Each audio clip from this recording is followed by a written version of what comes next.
ಇನ್ನು ಕೇಂದ್ರದ ವಿರುದ್ಧ ಮತ್ತೆ ಸಿಡಿದೆದ್ದಿದ್ದಾರೆ ಸಿಎಂ ಸಿದ್ದರಾಮಯ್ಯ. ತೆರಿಗೆ ವಿಚಾರಕ್ಕೆ ಕೇಂದ್ರ ಸರ್ಕಾರಕ್ಕೆ ಸಿಎಂ ತರಾಟೆಗೆ ತೆಗೆದುಕೊಂಡಿದ್ದಾರೆ. ಕೇಂದ್ರದ ವಿರುದ್ಧ ಮತ್ತೆ ಸಿಡಿದ ಸಿಎಂ ಸಿದ್ದರಾಮಯ್ಯ.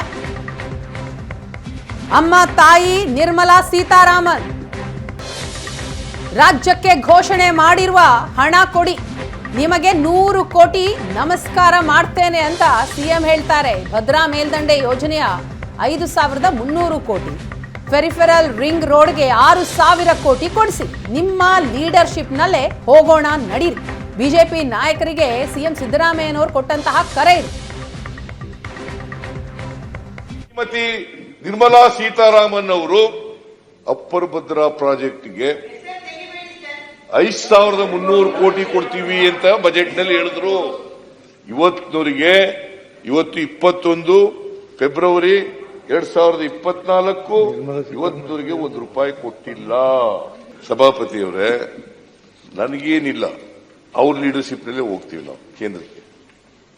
ಪ್ರಧಾನಮಂತ್ರಿಗಳು ಭೇಟಿ ಮಾಡಲಿಕ್ಕೆ ಅಪಾಯಿಂಟ್ಮೆಂಟ್ ಕೊಡಿಸಲಿ, ಆಮೇಲೆ ನಿರ್ಮಲಾ ಸೀತಾರಾಮನ್ ಭೇಟಿ ಮಾಡಲಿಕ್ಕೆ ಅಪಾಯಿಂಟ್ಮೆಂಟ್ ಕೊಡಿಸಲಿ, ಅವರ ಲೀಡರ್ಶಿಪ್ ನಲ್ಲೇ ಕೂತ್ಕೊಂಡು ಕೇಳೋಣ. ನೋಡಮ್ಮ ತಾಯಿ, ನೀವು 5,300 ಕೋಟಿ ರೂಪಾಯಿ ಹೇಳಿದ್ರಿ, ಅದನ್ನ ಕೊಡಿ ಅಂತ ಕೇಳೋಣ. ಆಮೇಲೆ 6,000 ಕೋಟಿ ಇದಕ್ಕೆ ಕೊಡ್ತೀವಿ ಅಂತ ಹೇಳಿದ್ರಿ, ಟ್ಯಾಂಕ್ಸ್ ಫೆರಿಫೆರಲ್ ರಿಂಗ್ ರೋಡ್ಗೆ ಮತ್ತೆ ಟ್ಯಾಂಕ್ಗಳ ವಿರುದ್ಧ ಕೊಡಿ, ಅದನ್ನ ಕೊಡಿ. 5,300 ಕೋಟಿ ಕೊಡಿ, 4,595 ಕೋಟಿ ರೂಪಾಯಿ ಕೊಡಿ, ಇವೆಲ್ಲ ಕೊಡಿ ಕರ್ನಾಟಕಕ್ಕೆ ಅಂತ ಕೇಳೋಣ. ನಿಮ್ಮ ಲೀಡರ್ಶಿಪ್ ನಲ್ಲೇ ಹೋಗೋಣ. ನಾವು ನಮ್ಮ ಲೀಡರ್ಶಿಪ್ ನಾವು ಹೋದಾಗ ಕೊಟ್ಟಿಲ್ಲ. ಅವರು 11,495 ಕೋಟಿ ರೂಪಾಯಿನ ಇವತ್ತಿನವರಿಗೆ ಕೊಟ್ಟಿದ್ದಾರಾ? 15ನೇ ಹಣಕಾಸು ಅಂತ ಇವತ್ತಿನವರಿಗೆ ಕೊಟ್ಟಿದ್ದಾರಾ? ಕೊಟ್ಟಿಲ್ಲ ಅನ್ನೋದು ಸತ್ಯ. 5,300 ಕೋಟಿನಲ್ಲಿ ಇವತ್ತಿನವರಿಗೆ 21 ಫೆಬ್ರವರಿ ತಿಂಗಳವರೆಗೆ ಕೊಟ್ಟಿಲ್ಲ. ಬಜೆಟ್ ನಲ್ಲಿ ಹೇಳಿರ್ತಕ್ಕಂಥ ಹಣ ಅದನ್ನ ನೀವು ಕೊಡಿಸ್ಕೊಡಿ, ನಾನು ನಿಮಗೆ 100 ಕೋಟಿ ನಮಸ್ಕಾರ ಹೊಡಿತೀನಿ.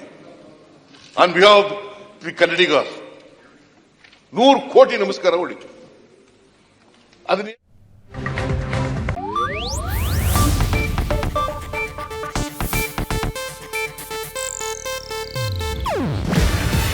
ಇದು ಏಷ್ಯಾನೆಟ್ ನ್ಯೂಸ್ ನೆಟ್ವರ್ಕ್ ಪ್ರಸ್ತುತಿ.